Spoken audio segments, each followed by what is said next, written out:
네, 오늘은 이미지를 이용해서 리지드한 로봇과 그리고 소프트한 로봇에서 모두 다 사용 가능하게 포즈 에스티메이션을 추정하는 방법이 이제 2023년 이크라에 출판되어서 설명드리고자 합니다. 저는 발표를 맡은 김대호라고 합니다. 목차는 다음과 같은 순서로 진행하도록 하겠습니다. 이 논문에 대해서 먼저 이제 설명드리면은, 이 논문은 사진 RGB 이미지이고요. 한 장만 가지고 그 촬영된 로봇의 이제 포즈 에스티메이션을 추정하는 연구입니다. 목표로 하는 게 그 소프트한 로봇과 리지드한 로봇에서 모두 다 사용을 가능하는 것이 이 연구의 목표이고, 그를 위해서 디퍼런셜 렌더링이라는 방식을 사용합니다. 그리고 이 논문이 타겟으로 하고 있는 거는 드림이라고 이제 2020년도 CORL에 출판된 거고, 이전에 논문 세미나에 한 적이 있었던 그 연구입니다. 이 논문의 가장 핵심적인 것은 CAD가 보통 이제 필요한데 CAD 없이 사용 가능할 수 있도록 했다는 게 핵심이고, 그리고 그를 위해서 로스 펑션을 많이 설계했습니다. 그래서 그 로스 펑션이 유효한지를 이제 입증했다라고 보시면 되겠습니다.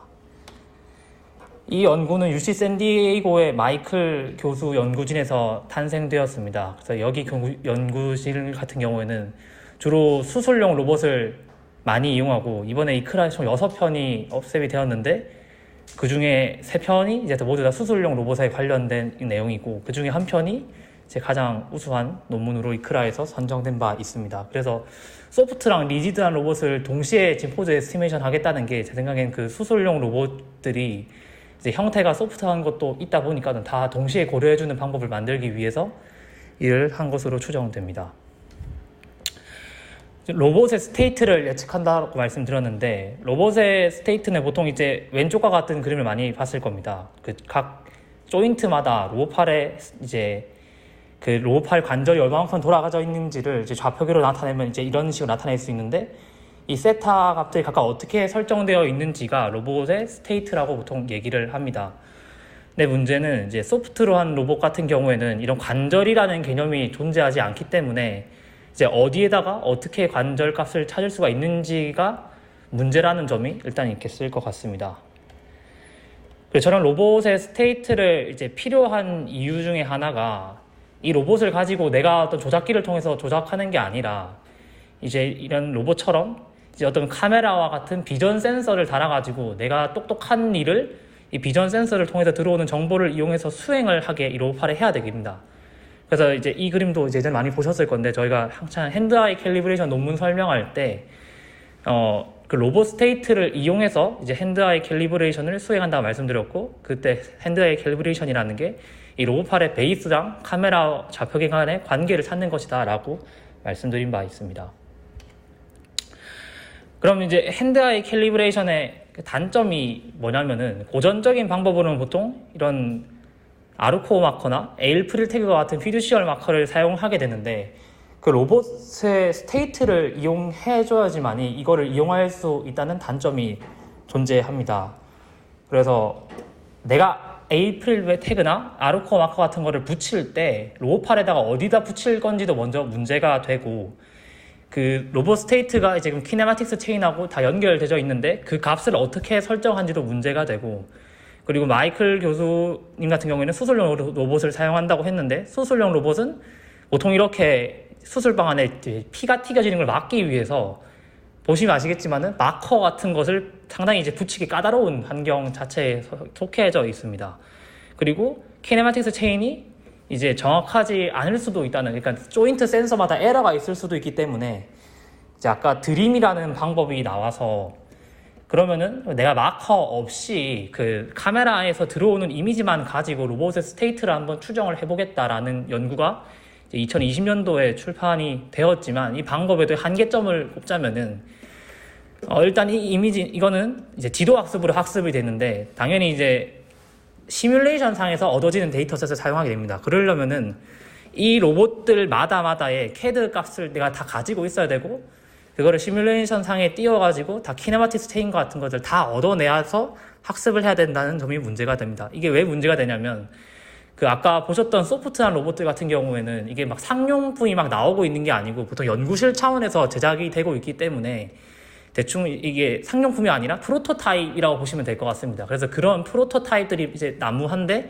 그것만 가지고 그냥 프로토타입을 위한 CAD까지 만드는 일은 보통 잘 없다라고 해서 만약에 소프트한 로봇을 스테이트 값을 얻는 것도 문제지만은 CAD를 만드는 것 자체도 일단 문제점이다라고 보시면 될 것 같고, 그럼 보통 그런 이 소프트한 로봇들 같은 경우에는 이전에 있었던 연구들은 RGB 이미지를 가지고서 했었던 연구는 잘 없고 초음파 사진을 가지고 합성을 해서 복원을 한다던가 아니면은 소프트한 로봇에 이제 특정된 어떤 건지 알 것 같습니다. 이런 마커가 부착된 어떤 패턴의 옷을 입혀가지고 이제 스테이트를 찾거나 아니면은 뎁스 사진을 이용해서 이렇게 소프트한 로봇에 이제 얻어내는 그런 일들이 있었습니다. 한계점, 이전 연구들의 한계점은 일단 당연히 그러면 리지드 바디한 것 같은 경우에는 CAD 값이 정확하게 존재해야 된다라는 것이 있고, 소프트한 로봇은 실제로 이 이전 연구에 RGB 이미지만 가지고 어떤 스테이트를 추정하는 연구가 있지 않았다는 것이 되겠고, 그래서 제안하고자 하는 거는 사진 RGB 이미지 한 장만 가지고 소프트 로봇과 리지드한 로봇에서 모두 다 동작이 가능한 스테이트를 찾을 수 있는 방법을 만들고자 하고 그 방법을 위해서 디퍼런셜 렌더링이라는 것을 사용합니다. 그래서 이게 디퍼런셜 렌더링을 사용하기 때문에 어떤 학습되는 파라미터가 아니고 이렇게 아키텍처를 대시되는 것이 어떻게 하면은 이제 이터레이티브하게 돌려서 이것을 예측할 수 있는지가 이제 아키텍처로 나타나게 되는데, 크게 이 아키텍처는 그러니까 들어온 인풋 이미지를 한번 프로세싱하는 과정이 첫 번째고, 두 번째는 그 전제한 사진을 가지고 메쉬로 만들어낸 작업, 세 번째는 그 얻어진 메쉬를 이제 로스를 계산해서 그 다음 파라미터를 업데이트하는 과정, 이렇게 세 가지로 구성이 됩니다. 그래서 인풋 이미지를 가지고 이제 이터레이티브하게 반복을 해서 파라미터를 업데이트하게 되면은 최종적으로 들어왔었던 이 실루엣과 제일 유사한 것을 렌더링을 하고 그거를 투영하는 방식으로 이렇게 되게 유사해지는 결과를 볼 수가 있습니다. 그래서 먼저 프리프로세싱하는 이미지를 프리프로세싱하는 과정에 대해서 설명하도록 하겠습니다. 먼저 그 전에 초기 값으로 이 세타 스테이트와 세타 이제 벌치 값이 들어가게 되는데, 이건 다음 슬라이드에서 설명하겠습니다. 그래서 초기 이미지가 들어가게 되면은 일단 기본적으로 이것이 소프트 로봇인데 이거를 세그멘트 할 수 있다고 일단 가정하고 있습니다. 그래서 세그멘트를 했다 가정하고, 그리고 거기서 얻어진 그 소프트한 로봇을 F마스크라고 하는 바이너리 이미지로 만드는 것을 과정을 처리하게 됩니다. 그리고 바이너리 이미지를 만들 때 값은 로봇이 있는 영역만 1로 만들고 그 외의 배경은 다 0으로 먼저 만들어줘서 먼저 마스크 레퍼런스라는 사진을 만듭니다. 네, 그리고 이게 지금 메쉬를 없이 복원을 하는 거라고 말씀을 드렸는데, 그거를 하기 위해서 사용되는 것이 그 곡선 모델을 먼저 하나 추정합니다. 그리고 그 곡선을 베이저 곡선 모델이라는 것을 사용하는데, 베이저 곡선을 이제 비주얼하게 본다면은 PI 포인트가 컨트롤 포인트라는 거고, 그 각각 컨트롤 포인트를 이동하는 이제 등속도로 이동을 했을 때 이렇게 따라직을 하게 되면은 곡선의 자치가 그려지는 것을 알 수 있습니다. 그래서 아까 그 스테이트 세타라는 값이 있었는데, 그 세타 스테이트가 이 컨트롤 포인트의 위치를 처음에 설정하는 과정이고, 네, 그리고 그 컨트롤 포인트의 위치가 정해지게 되면은 이제 다음과 PS라는 식으로 이 곡선의 자치가 결정되게 됩니다. 그리고 곡선의 자치가 결정되게 되면은 그 소프트한 로봇들은 대체로 이게 관다발 형식의 실린더 형태를 하고 있기 때문에 형태라는 걸 전제하고 있는데, 이런 튜블러한 구조일 때는 이 곡선을 따라서 내가 둘레만 알고 있으면은 사실 원을 만들어 주게 되면은 일정의 이런 어떤 관다발 형태를 만들 수가 있게 됩니다. 그러기 위해서 프렌의 셀의 프레임이라고 하는 어떤 이 뼈대 모델을 통해서 이 링을 생성하게 되는데, 저희가 지금 이 곡선 모델을 알고 있기 때문에 이 곡선의 탄젠셜한 방향과 그리고 그 두 방향과 오소노멀한 두 벡터를 만들어내면은 이 원의 자치를 만들 수가 있습니다. 그걸 이용하게 되고, 아까 세타 벌츠 같은 경우에는 이 링 개수를 이제 몇 개 만들지를 결정하는 파라미터가 되겠습니다. 그래서 그래서 그 만들어진 곡선에 그 링을 다 두르게 되면은 이런 형태의 어떤 뼈대 자체를 만들 수가 있게 되고, 이 뼈대 자체를 만들었기 때문에 이게 이미 메쉬 없이, 그러니까 CAD 도형 없이 복원했다라고 가정하고, 그 만들어진 뼈대를 디퍼런셜 렌더링이라고 하는 그 살을 채워 넣는 과정이라고 보시면 되겠습니다. 그래서 이게 어떻게 살로 채워져 있는지를 만들어내게 됩니다. 네, 그래서 내가 그 유추한 뼈대를 가지고 이제 이미 이 살을 붙여 나가게 되고, 다시 재투영하게 되면은 이런 어떤 실루엣의 마스크 이미지가 얻어질 건데, 그거를 아까 초기에 얻었던 마스크 레퍼런스와 비교를 하는 방식으로 로스가 설계됩니다. 그리고 여기는 이제 소프트 로봇을 가지고 주로 설명을 하고, 리지드한 로봇 같은 경우에는 그 다 내용은 동일한데 키네마틱스 체인을 일단 첫 번째로 이용을 해주고, 두 번째로 차별점이 되는 거는 그 키네마틱스 체인 위치에다가 내가 알고 있는 CAD를 붙이면 원래 이제 그 알고 있는 그 모델이 리컨스트럭션 될 건데, 그 CAD 도형 대신에 실린더라던가 박스와 같은 어떤 원시적인 메쉬를 그냥 붙여서 만드는 형태를 사용한다고 합니다. 이를 통해서 얻어진 로스는 그게 이제 세타 스테이트와 세타 벌츠 값을 업데이트하기 위해서 사용되고, 여기 있는 람다 값 같은 경우에는 학습용 파라미터는 아니고 초기에 설정해주는 값을 그대로 사용합니다. 그래서 크게 쉐이프 리컨스트럭션 로스라고 하는 로스와 포즈 로스 펑션이라고 하는 두 가지의 로스로 구성이 됩니다. 그래서 쉐이프 리컨스트럭션 로스라고 하는 거는 다시 로스 마스크와 이제 키포인트 로스라는 걸로 두 개로 구성이 되는데, 마스크 로스 같은 경우에는 아까 마스크 레퍼런스라고 하는 바이너리한 그 값과 내가 아까 투영해서 얻었던 그 실루엣의 값이 얼마만큼 겹쳐지는가를 평가하는 로스 있고, 키포인트 로스는 이게 하나도 겹쳐지지 않게 되게 되면은 이게 사실 학습이 안 될 겁니다. 왜냐하면 로스 값이 계속 0이 나올 거기 때문에. 그래서 아까 그 곡선과 그 바이너리한 이미지에다가 중심부에다가 선을 긋게 되면은 각각 이제 포인트를 내가 n개로 지정할 수 있는데, 이거 같은 경우에는 총 4개의 키포인트를 이렇게 설정을 해서 이 키포인트끼리 가까워질 수 있는 로스가 키포인트 로스입니다. 그리고 포즈 로스 같은 경우에는 방금 설명드린 마스크 로스를 포함하고 디스턴스 로스랑 어피리언스 로스가 추가로 들어가게 됩니다. 디스턴스 로스는 아까 마스크 레퍼런스에서 그러니까 소프트나 로빗이 존재하는 곳은 1이고 그 외에는 0인데, 반대로 그러면 그 배경인 값들이 이 팔과 얼마만큼 멀리 떨어져 있는지를 이제 거리로 환산을 한 맵이고, 그거를 실루엣과 곱해서 멀리 떨어져 있다라고 하면은 가까이 올 수 있게 설정한 로스입니다. 그리고 어피어런스 로스 같은 경우에는 이게 제 생각에는 이게 3D로 리컨스트럭션 할 때 만약에 내가 가까이 있다라고 학습을 하게 되면은 되게 많이 나타나질 거고, 내가 너무 멀리 있다라고 가정하게 되면은 보이지 않기 때문에 또 로스가 커지게 됩니다. 그래서 이게 얼마만큼 적정한 거리에 이걸 렌더링을 할 것인가를 위해서 이제 어피어런스 로스가 존재한다고 저는 일단 생각하고 있습니다. 그래서 거기서 얻어진 두 로스를 합해서 최종적인 로스를 구하고, 그리고 내가 설정한 이터레이티브 횟수에 따라서 그 이전 로스가, 지금 현재 구해진 로스가 이전 로스보다 작으면 계속 업데이트하는 방식을 사용해서 최종적인 그 로봇의 스테이트를 얻게 됩니다.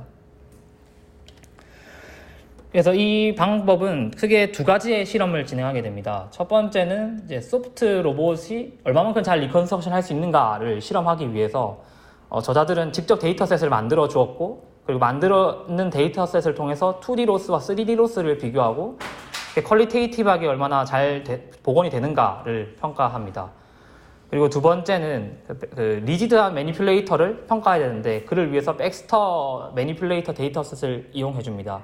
이걸 통해서 아까 초기에 말씀드렸던 타겟 모델과 비교했을 때 얼마만큼 잘 되는지, 그리고 로스 펑션이 내가 만들었는데 그거가 얼마만큼 잘 동작하는지에 대한 에빌레이션 스터디를 진행합니다. 그리고 소프트 로봇을 아까 리컨스트럭션을 얼마만큼 잘하는지에 대해서는 저자들이 직접 데이터셋을 만들어주고 만들 때 사용해준 거는 RGB-D 카메라를 이용해서 GT를 얻어주었습니다. 그리고 소프트 로봇은 아까 소프트 로봇이 프로토타입으로 보통 제작이 된다 하고 상용게 아니라고 했는데 이 로봇도 마찬가지로 상용화된 게 아니고 직접 만든 로봇이어서 길이와 그 튜블러가 얼마만큼의 두께로 구성되어져 있는지에 대한 정보를 주고, 그리고 이 소프트 로봇은 양옆에 4개의 힘줄을 부착해서 컨트롤한다라고 하는 정보만 일단 제공되고 있었습니다. 그리고 2D와 3D GT에 대해서는 아까 이제 이 소프트 로봇의 중심부로 선이 지나가게 되는데, 이거는 사이킷 이미지라는 툴에서 제공하는 스켈레토나이제이션을 통해서 이 중심부에 지나가는 선을 예측하고 이 선을 GT로 이용한다고 합니다. 그리고 키포인트는 4개로 일단 설정해 주었고, 아까 그 핑크 색깔 원을 몇 개 만들 것인가, 그거는 일단 100개를 만든다라고 가정하고 있고, 그리고 그 베이저 커브를 만들 때 스테이트를 사용하는 컨트롤 포인트 개수는 40개로 일단 만들었습니다. 그리고 이거를 학습하기 위해서는 학습이 아닌 거 업데이트하기 위해서는 총 200번의 방법을 반복해 주어서 실험 테이블에는 3가지 로스를 적용한 게 나오는데, 첫 번째는 아까 키포인트 로스가 없을 때 일단 로스가 하나 있고, 두 번째는 키포인트에서 마지막 부분에 값만 사용해 주었을 때, 그리고 4가지 키포인트를 다 사용해 주었을 때를 비교해서 키포인트 로스가 유효하다는 것을 보여주고 싶었던 것 같습니다. 그래서 2D와 3D 로스 모두 다 마스크 로스랑 키포인트 로스를 다 사용해 준 것이 결과가 제일 일단 좋다라는 결과를 보여주고 있습니다. 그리고 퀄리테이티브하게는 아까 실험에 사용했었던 그 이미지만 가지고 복원을 했을 때 이 관다발이 잘 움직여지더라 하는 거를 일단 보여주고 있습니다. 두 번째 실험은 이제 리지드한 로봇에서도 잘 동작하는지를 확인하기 위해서 벡스터 매니플레이터 데이터셋을 사용해 주는데, 해당 데이터셋은 총 20가지의 다른 포즈에 대해서 100장의 사진이 제공되고 있는 데이터셋입니다. 그리고 정답으로 제공되고 있는 거는 엔드 이펙터의 포지션을 이제 그 해당 이미지의 2D 값과 실제 3D 좌표 값을 제공하고 있습니다. 그리고 이 벡스터 모델도 마찬가지로 세그멘테이션 해야 될 건데, 해당 방법에서는 딥랩 버전 3를 이제 코펠리아 시뮬레이터라는 곳에서 만장 도메인 랜더마이즈드 방식을 적용해서 학습해 주었다고 합니다. 그리고 이때 해당 방법 같은 경우에는 이터레이션을 총 500번 적용해 주었다고 합니다. 그래서 그 동일한 데이터셋에 대해서 드림 모델하고 추가로 옵티마이즈드 키포인트라고 하는 방법과, 그리고 아까 그 메쉬 대신에 프리미티브 모델로 가지고 이제 사용한다고 했는데, 그때 그 먼 시절 모델을 박스 모양으로 한 경우랑 실린더 모양으로 한 경우랑 본래 벡스터에 캐드를 집어 넣었을 때의 결과를 이제 PCK 에러로 2D랑 3D에서 모두 다 진행해 주었습니다. 일단 그 결과를 본다면은 그 범위가 가장 작을 때 모두 다 해당 방법이 다 성능이 좋다라는 것을 일단 보여주고 있습니다. 그리고 이제 에빌레이션 스터디 같은 경우에는 로스 펑션에서 하나씩 뺐을 때 얼마만큼 성능이 안 좋아지는지, 그리고 로스를 다 집어 넣었다면은 성능이 일단 가장 좋아진다라는 것을 통해서 여기서 고안한 로스 펑션이 유효하다라는 것을 증명하고 있습니다. 다만 좀 이게 표기상 오류인지는 모르겠는데, 테이블 2에서 이게 4cm의 에러 이내로 떨어졌기 때문에 이게 좋다라고 얘기하고 있는데, 테이블 2에서 에러가 이게 40cm로 표기되어 있어서 이게 이 표만 보면은 사실 지금 40cm 이내로 떨어진 게 100%라는 개념이고, 200픽셀보다 떨어진 게 100%라는 거기 때문에 사실 썩 안 좋은데, 여기 결과에서는 그 4cm라고 에러를 얘기하고 있어서 4cm면은 긍정적이라고 생각을 하거든요. 근데 이게 수정이 안 되어 있어서 이게 어디가 맞는 표기인지는 일단 잘 모르겠습니다. 그래서 요약을 하면은 이 연구는 모노큘러 RGB 이미지를 가지고 로봇의 포즈를 예측한 방법이고, 일단 소프트 로봇과 그 리지드한 로봇에서 모두 다 동작 가능하게 만들었습니다.